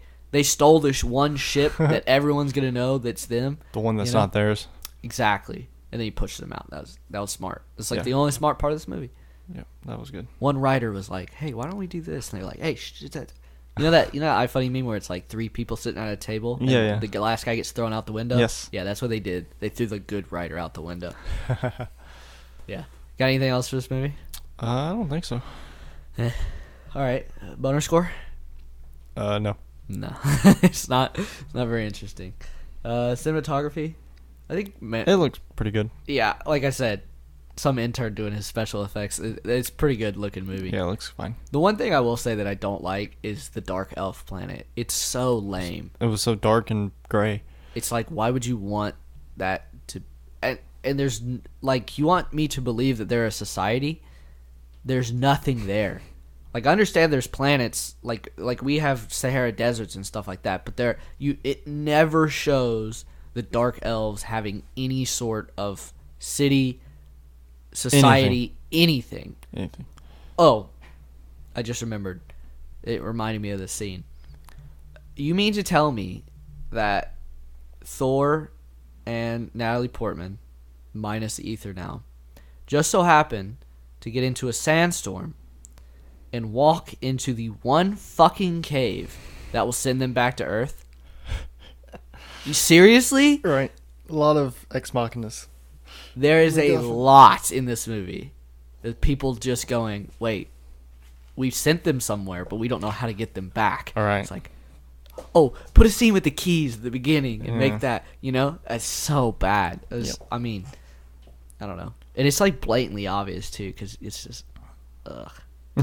I just realized, too, like the phone, she gets called by that dude. Yeah. That poor guy, he's just getting shit on constantly. Mm-hmm. Whatever. None of the jokes land in this movie. Nope. Okay, rewatchability. I never want to see it again. Nope. Overall impressions. Nope. No. Engagement. Did it engage you? It's pretty engaging. It was fine to watch. It didn't. I wasn't didn't want to that be bad. like, I don't want to watch this anymore. And the action scenes are pretty good. The Yeah. final fight scene is doo-doo. It is so bad because it's all about like them sitting there with their little control box and just teleporting stuff around. It's so lame. And again, it's kind of like one of those big things shooting in the sky. Not really, because it's more like a convergence. It's more interesting, but it's like whatever. Story. We've bashed the story enough that it's not good. So it's got a 2 Negative. out of 6. That's bad. Better than I expect. Most Marvel movies are going to get more than a 1 because Yeah. they all look really good. That's true. You know? Well, I think the bad ones are out of the way. We are definitely getting better. Especially with this next one, the best. This next one's, you know what? It's really good. Okay, so let's get into it. It's Winter Soldier. Winter Soldier. The best. Oh, it is so good. I forgot how good this movie is. All right. Okay, Well, what happens in the Winter Soldier? There's a lot more. I did to- the last one. Oh, you want me to do this? Okay. Yeah. So basically, You made me do the crap one. basically, it starts out with Captain America just doing his Captain America stuff, Running. and then they realize that there's, yeah, well, it's a great scene. And just the way they introduce characters in this movie, It's fantastic. very good. This whole movie's great. And so Captain America is doing his Captain America-ing for Shield, but he's having a little bit of a dilemma because he's like, I don't know if I like this. Yeah. And then he realizes that there's more going on because Romanoff has her own objective during their mission, and he does not like that at all because he is Captain America and he likes the mission to be, He likes everything up front, and which I don't blame him. Yeah, You don't like secrets. Also, it's freaking Captain America, and he has a level 8 clearance. You know what I mean? It's like, wouldn't you think? But I understand. You understand quickly in this movie why he doesn't know everything. Yeah. And so, at first, you think Fury is kind of like, I wouldn't say bad, but you're like, what's up with Fury? Skeptical, yeah. Yeah, you're skeptical. And so Fury shows him Project Insight, and which is them making 3 more helicarriers that can basically shoot anyone on the planet. So they can basically keep an eye on everyone that's on their watch list. Basically. And then Captain America does not like that. For good He's like, reason. Yeah, we're supposed to be free, and that's like living in fear. Which is a lot of foreshadowing to the next Avengers movie, which is basically the same thing. It's like we have a whole bunch of Iron Man suits that are just autonomously fixing problems. Yeah. It's like, it's not very free. So, but, which is, you can kind of see why Cap's kind of not on board with that. Yeah. Because he's already experienced it once. So, and then you realize that maybe S.H.I.E.L.D. is not as good as it is Right. all cut out to be. And you learn through Zola that He's put himself into a computer. who has put himself in his computer, that Hydra is Behind basically S.H.I.E.L.D. Yeah. There's a few good people in S.H.I.E.L.D., but basically Hydra has infiltrated all of S.H.I.E.L.D. Yeah. And so, and they plan on using Project Insight to destroy anyone that would overthrow their rule. Like they name drop Stephen Strange, Bruce Absolutely. Banner, maybe someone else. But. They name drop high school valedictorian in Iowa State, which is nobody. Right. But it's just to prove that they will go to any means, and they say that they can see the future, kind of. Like they have an idea of who would be, who would aspire high enough to overthrow Hydra. Right. So this valedictorian apparently, they think is a big enough threat to murder. Yeah. Which is pretty messed up, but this is Hydra we're talking about. So basically everyone we've known in S.H.I.E.L.D., except for the people they don't want us to dislike, have been. And, and then you figure out Hydra has been using the Winter Soldier Yeah. to get their dirty business done. Yep. And Which is Bucky, who was Cap's best friend. Exactly. So, kind of. and he was taken by the Russians? That was Soviet? just maybe, I don't know. That was just Or is it just Hydra? Hydra. Well, German. okay, and they brainwash him Yeah. to be a bad guy, and they give him a new arm, and it's a Winter Soldier arm. It's Yep. really Badass. metally and strong. It's real bad. And yep, and then And yep. sorry, I'm getting there. And then Romanoff and Captain America figure out that this is going on, and they meet up with. Well, they're on the run, too. Yeah, they're on the run because they find Zola, and then they get blown up, and they blow up Zola at the same time. Mm-hmm. But so they're on the run, and they meet up with Falcon, Yep. who Anthony is Mackie. introduced later in the movie as a VA, and he's helping people. But what they don't know is that he was not a pilot. Yeah. He was Special Forces that got to use the Falcon X-01 suit or whatever, Yeah. but it's basically Falcon's suit. Yeah. And so they use him to interrogate the guy that name drops everybody, and they figure out Hydra's plan. Yep. Hydra implements the plan. Captain America and Falcon and Romanoff and a not dead Nick Fury. Yep, the proclaimed dead, but not dead. Proclaimed dead, not dead Nick Fury, and Agent Hill Right. figure out the whole plan, and then what's his face takes off they use like mask, right, to infiltrate. Oh yeah, I don't remember the actor's name, but the head of Shield, basically. Yep. Yeah. And then they ruin the plan and stop Hydra, and Bucky and Cap have a cool fight in the what's it called? Helicarrier. Yeah, like the dome. one of the domes that targets for the helicarrier. Yeah. And last thing we see of Winter Soldier is he falls into. Well, they both do, and Yeah. Winter Soldier saves Cap, Right. and just walks out. Yep. And Cap just kind of lets him go, Mm-hmm. which is interesting because he doesn't really beat him. Mm-mm. He stops Hydra, but he doesn't really beat the Winter Soldier. Right. All right. And we talk about this a lot, but we didn't even talk about the elevator scene. Oh, Fantastic. let's start at the beginning and work our way there. Okay. So there's like the cool part where he first meets Falcon. Yeah, and he's running. And he's just running. Yeah. On your left.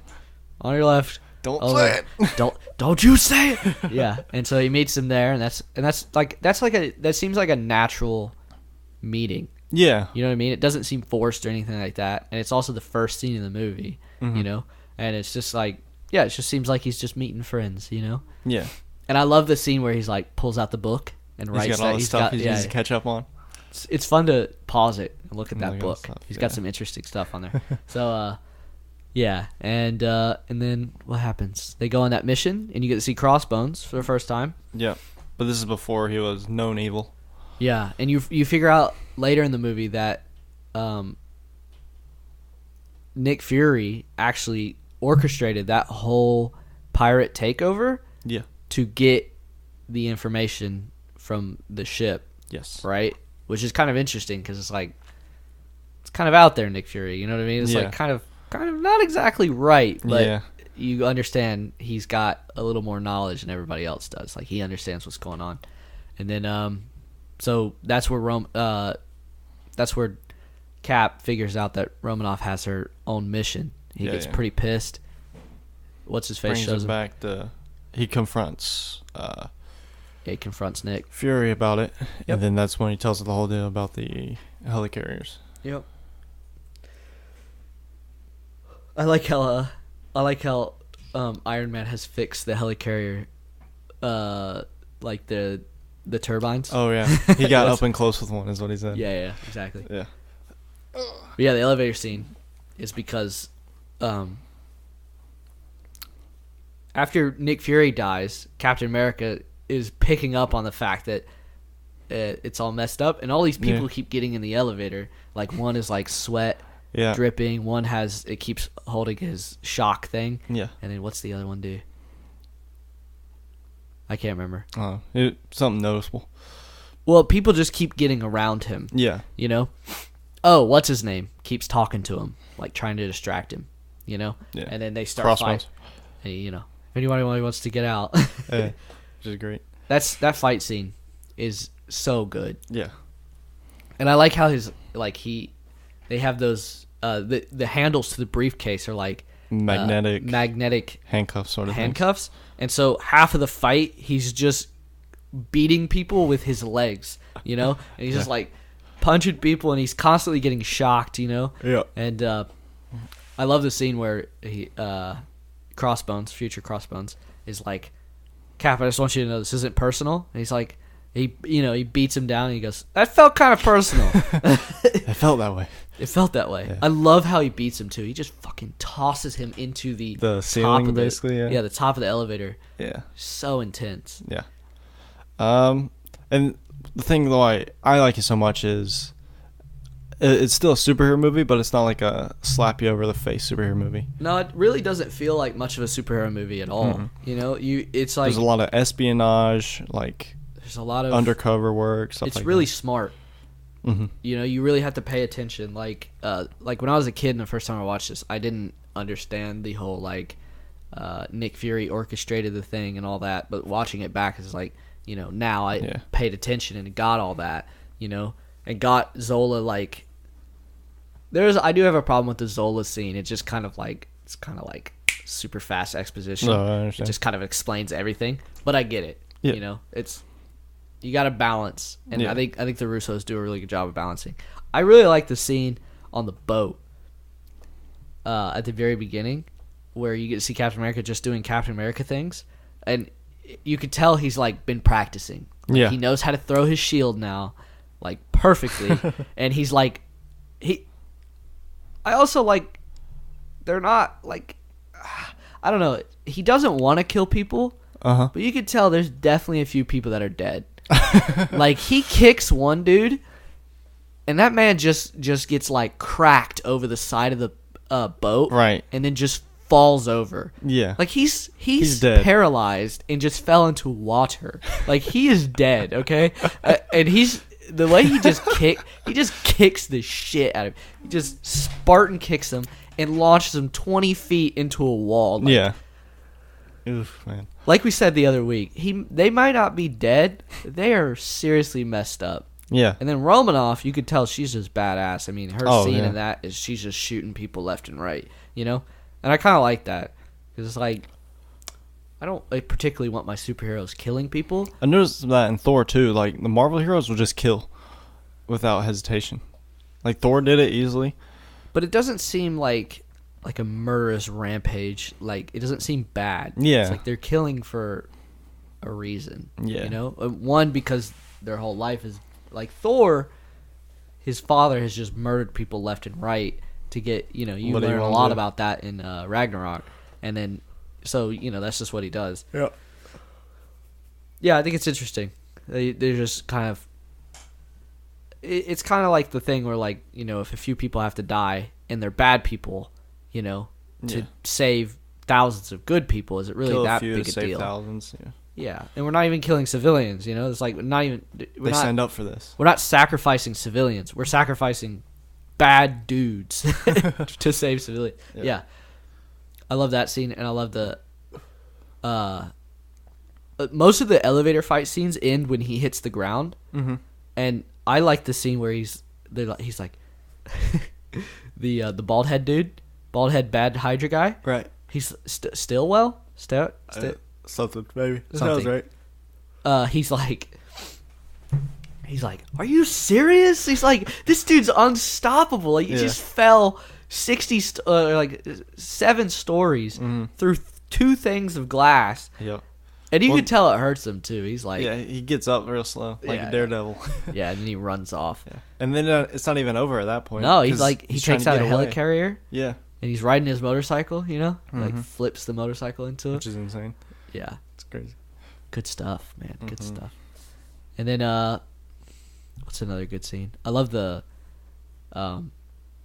Falcon, when he's like, how do you kidnap someone in broad daylight? He's like, you don't.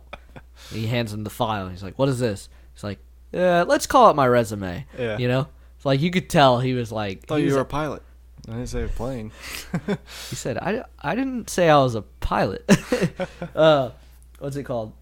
I like how you could tell, like, he's out of the army, but he definitely wants some action. You Yeah. know what I mean? Because he falls right in. Mm-hmm. Right in. Yeah, and because he, he like, said him and another guy were the only two that had the suits, and the other one got shot down. Yep. Flying over something. Yep. You know, flying over somewhere. I also love how, like, sometimes you don't have to show every little thing. Yeah. Like, he's like, where is it? He's like, well, it's in this base with a bunch of people guarding it, and it's 12-inch thick concrete walls. And they go, that shouldn't be a problem. You know what I mean? It's like, we've seen them beat enough people up. We know Yeah. that they can just go get it. Right. You know? And so, and then they drop that dude off the... Cap, I know that's not your thing. Oh, I know it's not. It's her thing. Yeah, her thing, Just yeah. kicks him off the building. Oh, good stuff. Good. I'm glad you enjoy it. Those goggles, man. Not a fan? They just never look good. They get That's true. better as time goes on, Yeah. as all costumes do in the Marvel Universe. But in this movie, they were weird. Yeah. They're like very, they're Yeah. very like red and eyeball-y. Yeah. Trying to think. Because in the comics, isn't it just like a mask? Yeah, he's But- got a mask, and then later in like the comics I've read where he turns into Cap, he kind of does have like some cool, like they Visor. actually look a lot like that. Those goggles. it's hard not to look funky as a superhero sometimes. Mm-hmm. You know. Got anything else? Well, we didn't really talk about the Winter Soldier. True. That whole the highway scene. The highway. We didn't talk about Nick Fury's highway scene at all. Car scene. Yeah. Sick. And it was even funny. Good comedic timing. Yes, exactly. It's they're jokes, and they're not stupid. First off, they're not underwear, penis, no pants having jokes. He's the intern. Yeah. He's the intern. Yeah. Which, by the way, they have a weird, they love each other at the end. Yeah, just because he saved her. I did like that he realizes that the car is floating like the other one and crushes those. I like that. But yeah, I like how Nick Fury in the comics has a flying car. His car can, and he keeps trying to get it to fly. It's how far are we on propulsion? Propulsion is damaged. Well, reboot it then. You know? Oh, it was 98% failure to car. And it's well, what's not broken? Windows. No, the AC is perfectly functional. He's gonna say, get me out of here. Yeah. Yeah, that's right. Yeah. And then he thinks he's clear because the cops are chasing him, and then the car's there's not a patrol car in a certain mile radius from here. I'd like to make it clear. You said cops and did little air quotes. Yes. Yeah. No one can see us. Yeah. It's hard to remember that sometimes.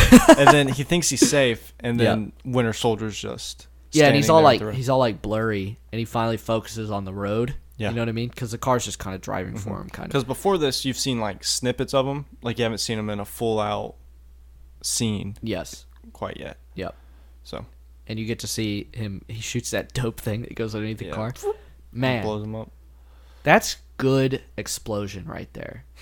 When that car flips over and it's going through and there's pillows of black smoke. Yeah. You know, no Michael Bay fireworks shooting off and shit. And just put 10 gallons of gasoline so that it blows up in a giant fireball. It's that doesn't happen. Or blue fire like Venom. Oh God. But yeah. So you get to. Sadly, you don't get to see him do anything badass there. He's got his gun, though. Yeah. You notice he always kind of has the same gun. Yeah. That same big freaking AR-15 with all the attachments to it. Yeah. Or M60 M4A1. I don't know. I don't know what it is. But yeah, and then you get to see later where Cap. No, what am I?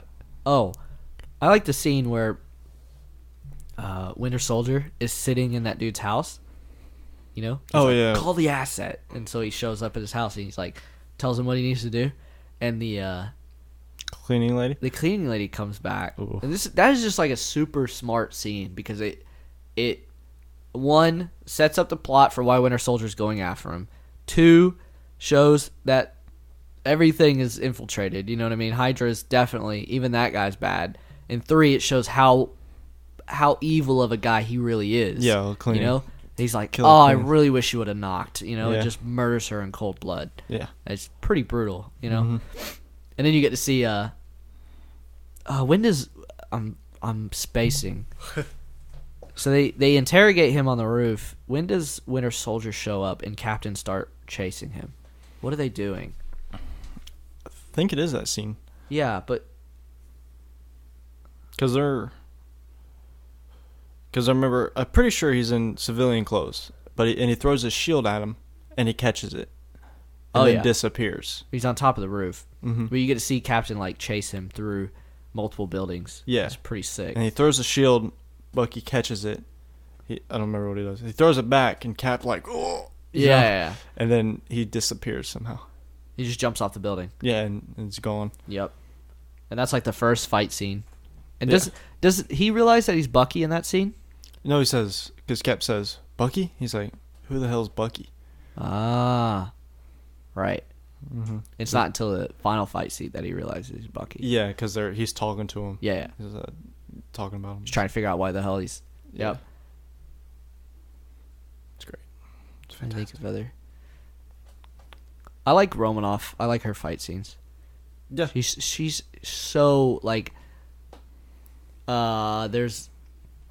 there's one where I think it's in the boat too, but she wraps her legs around a dude's head and she doesn't just like flip him over. She like flips over and then pulls herself back up, and it lifts the guy off the ground, and then she flips. And dude, I was like, that's insane. Yeah. You know, it's totally unrealistic, but it looks real. You know, it looks like she could actually do it. Yeah. I like Romanoff. Status report. Status report. And she's like, hold on. I'm still fighting people down here, Jesus. Yeah. So, anything else? I think that's it. I think we fanboyed enough. It's a good one. It's a real good one. I'll have to watch Civil War and see if I like it more, but this one's Pretty good, I know. it's pretty far up there. And I was thinking about this all week because I knew we're doing this. I was like, and we have to rank these. And I'm curious if we're gonna debate this. This could be a tough one. Yeah. All right, well, let's go ahead and I think this is going to be pretty easy. Boner score. Yes. Yes. Cinematography. Yeah. I think this movie actually has some good cinematography, minus just like looking good. Yeah, yeah. You know what I mean? It's got some good shots. Rewatchability. Oh yeah. I want to watch it again right now, and I just got done watching it. Overall impressions. Yep. Engagement. Yep. Yeah, it keeps. I mean, the espionage is so perfectly mixed with fight scenes. You never stop. What's it called? You never stop getting information and fight scenes at the same time. Yep. Da da da da da. And all the fight scenes are different. It's not just people punching each other, right? It's like at the beginning you get to see Cap just mowing through people, right? And then he fights an actual good guy. Yep. Good competition, I mean. Yeah. And then you get to see Nick Fury like in a car, like cool chase scene, and then you get to see, Cap fight Winter Soldier, which is like a completely different thing, and it's just, they keep changing over time, and the story is incredible. The only thing I'd say about the story is, and it's really not. It has nothing to do with this movie. It's more of a fault of later movies, but. When I first saw this, I was like, I walked out of there and I was like, holy shit, what's going to happen now? Right. But it really doesn't affect, like, the whole thing is Avengers set up that the Avengers are working with S.H.I.E.L.D. Uh-huh. And then you realize S.H.I.E.L.D. is bad, so then you're like, oh no, what's going to happen? And then it comes out that the next Avengers movie, they're just all kind of working together. Like, it's, you know what I mean? It doesn't really affect anything. And I think, like I said, that's more of a fault of the next movies than it is this one. Like, this one set up a crazy good story and everything, but then it just doesn't really do anything with it. Like, I don't think they should have got rid of Hydra completely. Because basically, like, they destroyed Hydra. Yeah. Which I don't think they should have. I think that might hurt them later down. Well, I think they're over it now. Yeah. I think we're past it, but I think it hurt Age of Ultron more than anything. Right. You know? And I think it hurt Age of Ultron and that, and then Civil War just kind of moves on to this new thing, you know? But I think Age of Ultron really hurt most because it's like, that's the movie where they're supposed to be struggling because they don't have S.H.I.E.L.D.'s help, but instead Iron Man's just like, oh, I've basically just become S.H.I.E.L.D. because I've just put in my own coalition to take care of the world, you know? So, and they bring back Fury and Age of Ultron, and it's supposed to be like this, oh, Fury's back, you know? It's like, it just doesn't really land, you know? Whereas, like, at the end of this movie, I remember when I walked out, I was like, holy crap, you know? Like, what's going to happen? Like, what are they going to do? Are the Avengers going to be all... Yeah, but it doesn't. Right. So, but that's, like, again, the story in this movie is really, really good. And the espionage in it's really good. And the action flows and everything. So, that is 6 out of 6, which is a... Yep. Snap! A full snap. Nice. Sweet. All right. Are we going to rank these now? Yeah, let's rank Try them. to? Let me... All right, we'll start with Thor: The Dark World. Oh, shit. I opened up my homework. Okay. Ooh. Here we are. Okay, so right now, currently, we have... This is like... We're ranking them as they go, so this could... But we're not allowed to change it. That's the thing. Change what? Like, we're not allowed to change the rankings we've already given. Okay. Right? Sure. Isn't that the thing? I say we could, but Okay. I think it's more interesting if we can't. I think it's more interesting if we can't too. So then we have 18 movies to rank. Mm-hmm. 18? We have yeah. 18. We have Avengers at 5, Captain America: First Avenger at 6, Iron Man 1 at 7, Thor at 13, Iron Man 2 at 16, and Iron Man 3 at 17. All right, so I would say Thor: Dark World is 18. I would agree with that. You're already typing it. Okay. All right, now the hard one. Captain America: Winter Soldier. Okay. See, first, I forgot. What's it called included in this? Infinity War? Yeah. No. Okay, good. Doing everything except Infinity War. So I will put it number 1. But here's the thing, I'm open. Oh, you would? Yeah. Okay, never mind. I'll shut up. I agree. After watching, I think it's Okay. I was gonna compromise with you, but that's fine with me. No, I think what's it called? When I was a kid, and the when we discussed this movie in the past, it's like I remembered it and didn't think it was that good because I guess I really didn't pay attention that much. Right. But after watching it again and paying attention to the whole thing and getting all the minuscule plot points and everything, it's just, I think it also helps that we watched Thor: The Dark World in the same week because the juxtaposition between these two movies is so incredibly large. Well, we have one in last, or It one makes in. exactly. It makes Winter Soldier just look so good because this movie it's one of the few Marvel movies that is actually good if you take out the superhero element. Right. If you just remove Captain America as being a superhero and just make him like a badass guy like James Bond or something like that, Yeah. this movie still works. Mm-hmm. It's really good, you know? Yep. So, Exactly. if you take the superhero element out of Thor, it's not a movie. Right. I don't know what it would be. The world would end, I guess. It'd be all dark. Yeah. So, because there's just nothing, which is not really Thor's fault because it's supposed to be a superhero movie. But there's nothing interesting about it past superhero-ness / Thorness / Asgard, which is all not real, you know? Not realistic. Whereas this movie is really kind of realistic. Like, it's all espionage and you know, like plot points and people undermining other people and stuff like that. Interesting. Cool. Well, since you put it already in as number 1. Yeah. All right, cool. I was gonna say we can call it number 2, but that means you have to pick which one goes third between the other two you thought was the best. I'm trying to think what I thought the other two were the best. Civil War and Black Panther. Ooh. But since you agree it's number 1, that's fine with me. I'm just sitting here thinking about Civil War. It's gonna be tough. Yeah, we're gonna have to watch it again, but it's gonna be tough. Yeah. But this movie, I don't know. I think just because the fact that standalone, this movie's really good. Yeah, this is the first without anything else. This is the first movie I told my parents to watch Captain America: First Avenger and then this. Mm-hmm. And they liked them both. Yeah. Because you kind of do need First Avenger.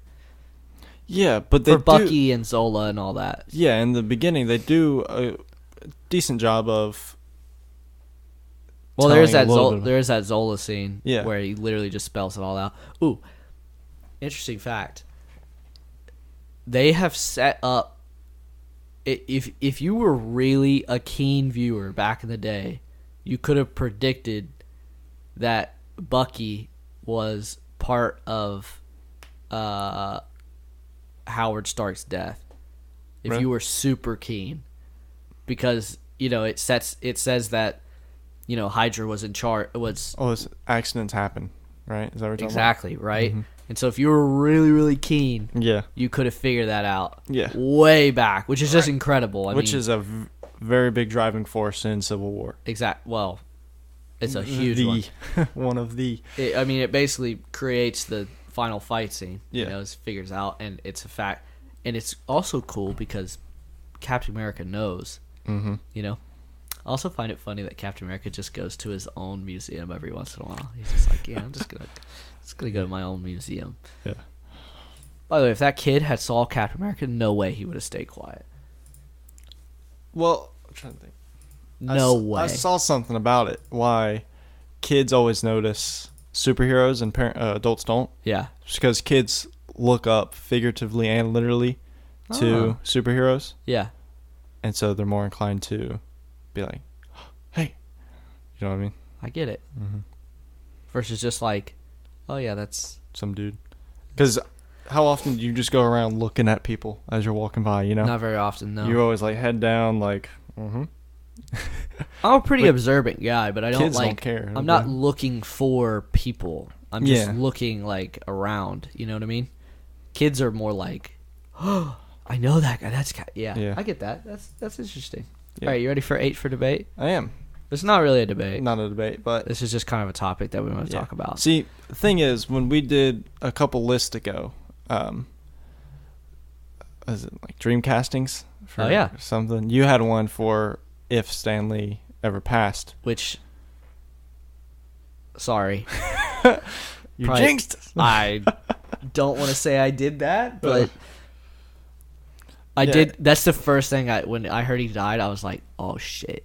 I literally just talked about that. Like, I probably shouldn't have talked about that. You know what I mean? At least you didn't talk about it in a negative light. No, I totally talked about it in a positive light. I just said, like, you know, he's 95 years old.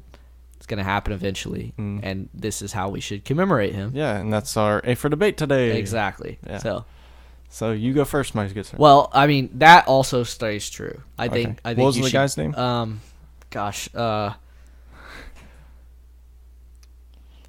He sadly does, what's it called? Transformers. What's his name? I can't think either. But I want him to be like the new Stan Lee. But not to, because no one will take over. Like, the reason Stan Lee is so good is because he created the whole thing, and he's just in it he's in all of them for a minute, which is kind of like a metaphor of Stan Lee himself, that he is the creator of some or most of these characters, right? And so the fact that he's just in every single one of their movies is kind of just like a little Easter egg and a little, you know what I mean? Just like a little tribute to what he's done, you know? Yeah. And Anthony Hopkins. Ah, right.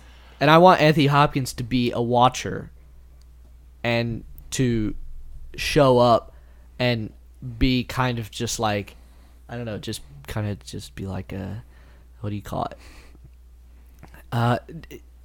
Not be funny like Stan Lee. I want Stan Lee's cameos to be their own thing. Yeah. Right? But I want him to be like, to, you know, be like Stan Lee and the Watcher, you know, and just come in every single movie and have like a little cameo in every single one. I forget what I said the actual time, but and then other than that, I'm thinking in the next to commemorate him in the next movie, instead of a post-credit scene, still do post-credit scene because that's what you do. But and this would be Avengers 4, not Captain Marvel. That movie's probably already filmed, but in Avengers 4, it's already gonna be one of the biggest movies of all time. Why not finish it with one of the greatest tributes? Right.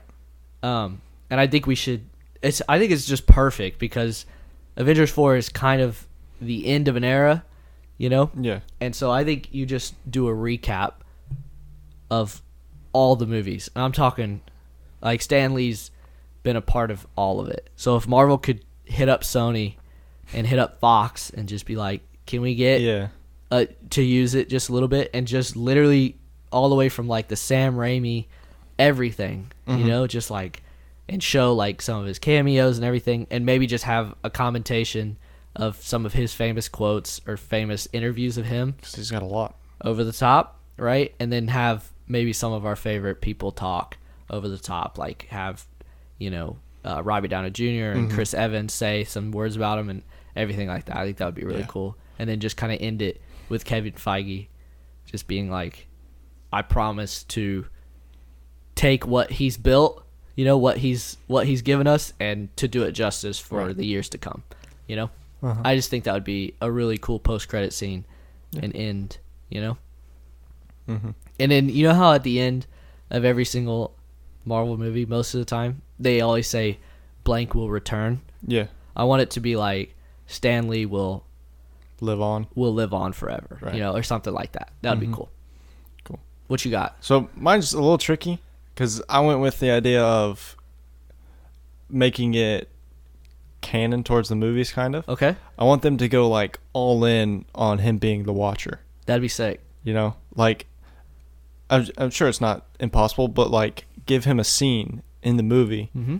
of like I've been watching over you. Like I want the actual characters to notice him because you know he's created them in a way. You know. Got it. So I don't know how you could do that, but the Watchers is obviously the way to do it because that's the way that he's been rumored to be. Mm-hmm. And So you want it to be like maybe his cameo in Avengers 4 yeah, is be like he's a Watcher, Mhm. and you know, maybe you could do something along the lines of like when Doctor Strange shows us the, you know, one inevitability that he chose. You know, he's like, "Good job, Strange. I knew you were gonna do it." You know what I mean? Like I've been, you know, I've been watching over you, making sure Exactly, you had the ability, you know, and like Cap, you know, making sure you're in the right place at the right time, you know, and everything like that. It'd be, you know, yeah, it'd be interesting. it would be. Because it is one thing to do like a honor thing at the end, like you were saying, Yeah, but but to make him actually part yeah, of the universe, like a fourth wall break, but not like a Deadpool fourth wall break. you could also Like make him Stan Lee Mhm. as you could a also make Watcher. it when they beat Thanos. Mm-hmm. If they do, we don't know what's gonna happen. But when they beat Thanos, you could also make it like he leaves, like you know, metaphorically and realistically. He's like, I've watched over you. You guys have done what you needed to do to save the universe, and I'm gonna peace out now. It is like rumored, like there's potentially like time travel in Avengers 4. Like they could easily do something like they go back to a time, and if they came across Stan Lee, just like he gives them advice or something. tells you know? him how to fix it. Yeah, That'd be cool. or like, last time you did this, but don't do it this time or something. Yeah. You know. And they'd be like, "Who are you?" And then you could just say, I am Stan Lee. I'm the Watcher, or something. Yeah, I've been watching you. I've been making sure all this time. That'd be cool. Yeah, I think that would be since it's comic books. You could do it. I think you could do it, and I think that might be like the best way to do it. Like if it was there's not many other franchises besides comic books. I mean, there's like Pirates of the Caribbean or I get what you're saying. Fast and Furious. It Yeah. would be weird for them to be like canon to do stuff like that. But Uh-huh. since it's comic books, I think it would make perfect sense. I don't think anybody would be against it either. No one would bat an eye except Bill Maher. Oh, screw him. He's not going to see these anyway. Yeah, I think that's cool. I think yours puts him as an actual integral role in all of this, which is cool. Because I don't know if they're planning on explaining like why he's in every movie ever. You know, but might as well now. No, never. Yeah, you could. That'd be cool. Mm-hmm. Yeah, I'm excited to see what they do. Me 'Cause, too. I mean, they've nailed it so far, so I'm sure they're gonna nail it. Mm-hmm. Figure something out. So yeah. Yep. Yes, sir. All right. You got an unpopular opinion? Not really. Yeah, me neither. They're hard to come across. I have a. That's good. That means things are going well. I was gonna say something about like Detective Pikachu, but I'll have to wait. Just about the casting of Ryan Reynolds, but okay. Well, we've kind of. I'm sure he'll be fine. But he'll get to make fun of himself in Deadpool 3. So. Hey. For being Gosh, at least Pikachu. I'm not yellow and furry. I hope he doesn't do another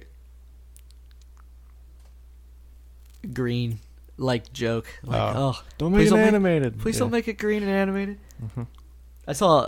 Did you see that on iFunny this week? It was like,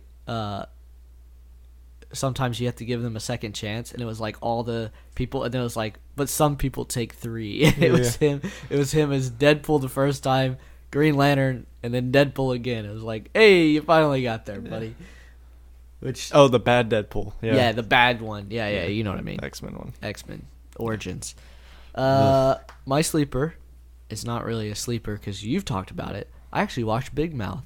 Ah, good. It's really freaking good. All right. It's a weird ass show. Oh, it's weird as hell, but it's like really Rick and good. Morty, but just like take the sexual weirdness of Rick and Morty and multiply it by like 10. Yeah. That's what Big Mouth is. But man, it's good. Mm-hmm. It's good. And the I thought the hormone monster was gonna be like a, what do you call it?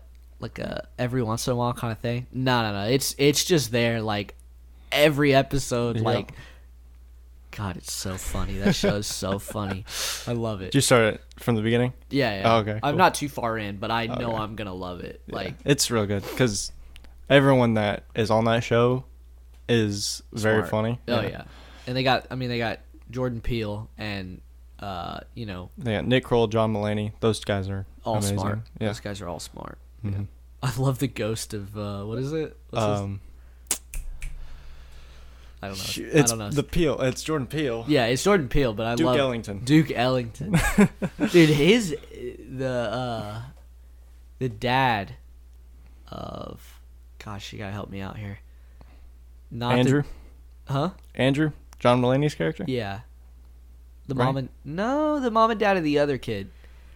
Oh, Nick. I'm sorry. The mom and dad of Nick. Yeah. That's So fucking weird. yeah, it is. They are so weird. He was like, the first episode, they was like, well, you can just peck the penis with your mouth, Yeah. and it's not gay. I was like, Yeah. like, what? All right. Why? What dad would like, what dad would even say anything remotely near that? Mm-hmm. Not that that's a problem, but it's just like weird. Like, what? Especially with a friend in the car, you'd be like, oh, I guess he wasn't in the car at that point. He had gotten out, but Yeah. Yeah. Huh. It's funny. it's like it's Is that the one where he thinks he's gay? no, it's the first episode. Oh, okay. He sees Andrew's Oh, yeah. stuff, and he gets all weirded out. Yeah, because it's bigger or whatever. Yeah, because he hasn't quite hit what's it called yet. Yeah. yeah. That's a good show. It's funny. It's a great show. Yeah. Mine this week, and it's a movie you've seen.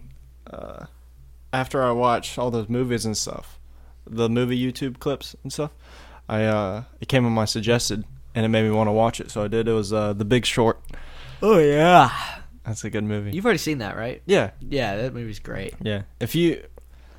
It's not for everyone, Oh, it's definitely not for everyone. but if you wanted to learn something and have a good time watching a movie, it's a great movie. You need to pay attention Yeah. to this movie. Mhm. Like, it moves 1,000,000 miles per hour, and it does not slow down for anyone. Yeah. And it's talking in like financial terms, big Yeah. words, stuff like that.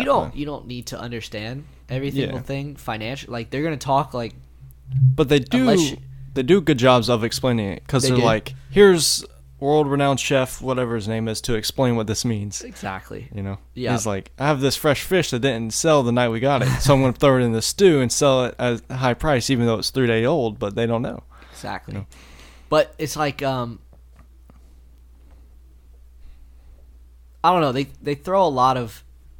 It's kind of like a science movie where they just throw like big quantum words at you. But as long as you get the premise of what they're trying to do and you kind of stay with it, you can just Yeah. keep up. Like, I'm not a financial guy, and I could keep up. You Yeah, know what I mean? and then like there's one scene that was like when Ryan Gosling's character got introduced and he was talking, and then he said it's a bunch of CDOs. And he was like, "What the hell's a CDO?" And on the bottom it said CDO and explained it. And Oh, he just yeah. turned to the camera and explained it. Yeah. You know, This movie's like, really. they'll explain it, but they won't. It's really well shot. Too. Yeah. Like the way they do that fourth wall breaks and stuff. Yeah. All right. It's got an amazing cast as well. Oh. It's got Ryan Gosling, Christian Bale, Brad Pitt, Steve Carell. It's got some other like not A-list but Yeah. still well-known ones. But those are the 4 like main A list. Yeah, and they're all really good in that. Because Christian Bale's like a hippie that works for a bank or something. Christian Bale's nuts. He like never wears shoes. Yeah, Brad he's- Pitt's a weirdo. Brad Pitt is a weirdo. Yeah, it's And good. then Steve Carell's like he's like going mad. Yeah. You can tell because he does a really good job of portraying that too. Just Yeah. from looking at him, because his hair's a mess. He looks stressed out constantly. Yep. It's And then great. Ryan Gosling's like cool. Yeah, He's like the cool guy. yeah. Yeah. All right. When isn't he? Come on. I know, right? So next week we're doing. We're doing Creed 2. Oh yeah, Creed 2. We're gonna go see Creed 2. Yeah. And, I had an idea for a thing I want to run by you because it's not completely there yet. Yee? So I just want to see if you can better it at all. Okay. So you ever played the card game War? Yes. All right. So it's like that, but we don't have cards or anything. Yeah. So we take something Okay. like a topic or something. Like if we did superheroes, for instance, this would be very basic. Yes. We just write down 15 or 10 or however many we want to do in no particular order. Yep. Like don't rank them or anything. Yep. And then we'll start be like my number 15 versus your number 15 Okay. and something. It doesn't have to be like to the death or anything. It could be something dumb or I don't know. It's like a bracket, but not in a brackets format. Okay. You get it? I get what you're saying. So we just like if we did like instead of the bracket for the cartoon characters, if we just did cartoon characters and I put someone down at 15 in no order and you did too, and we had them do something. Or Doesn't just have to like, be or just rank them on which one's better. No, I'm saying like it's random because like the game War, you shuffle your deck and then you have your cards face down and Okay. you flip one over and whoever has the higher card wins. So what if we both did 15 Mhm. and then we had a deck of scenarios. Okay. So one could be like better show, fight to the death, Mm-hmm. this, that, this, and we Yeah, can, yeah. I mean, me and you off air can figure out what those are. Yeah, yeah. And then we go 15, flip a card. That's the scenario. There Then we they go. have to do it. That sounds great. So like, then that way you can't just put down ones that you know will win every single time. Exactly. You know what I mean? Like you can put down Batman, Mm-hmm. and then you could put down, SpongeBob, and it's like, which is more kid friendly? You're like, well, shit. Or we could do something like, better dancer or something like better, some dumb better stuff. cook. And you're Yeah. like, well, Batman can't cook at all. So you think Batman's like a winner. You're like, well, Yeah. fight to the death. He's gonna Yeah. murder whoever. Oh, okay. Yeah, You know? and like if we do it, it's whatever. It doesn't. It could be like superheroes, cartoon characters. We'll have Actors. we could do something to pick those people from Yeah, and Some we'll category. we'll mold the scenarios around it. to fit that. Should be fun. Yeah, that's a good idea. We'll work on that. Because I got the idea, and I haven't pieced it together yet. Well, we're getting there. We are. We're shoving it together. All right. So next week we're doing Creed 2. Yes. And happy Thanksgiving. Yes. Happy Thanksgiving. All right. Peace out. Goodbye. I can't find the stop button.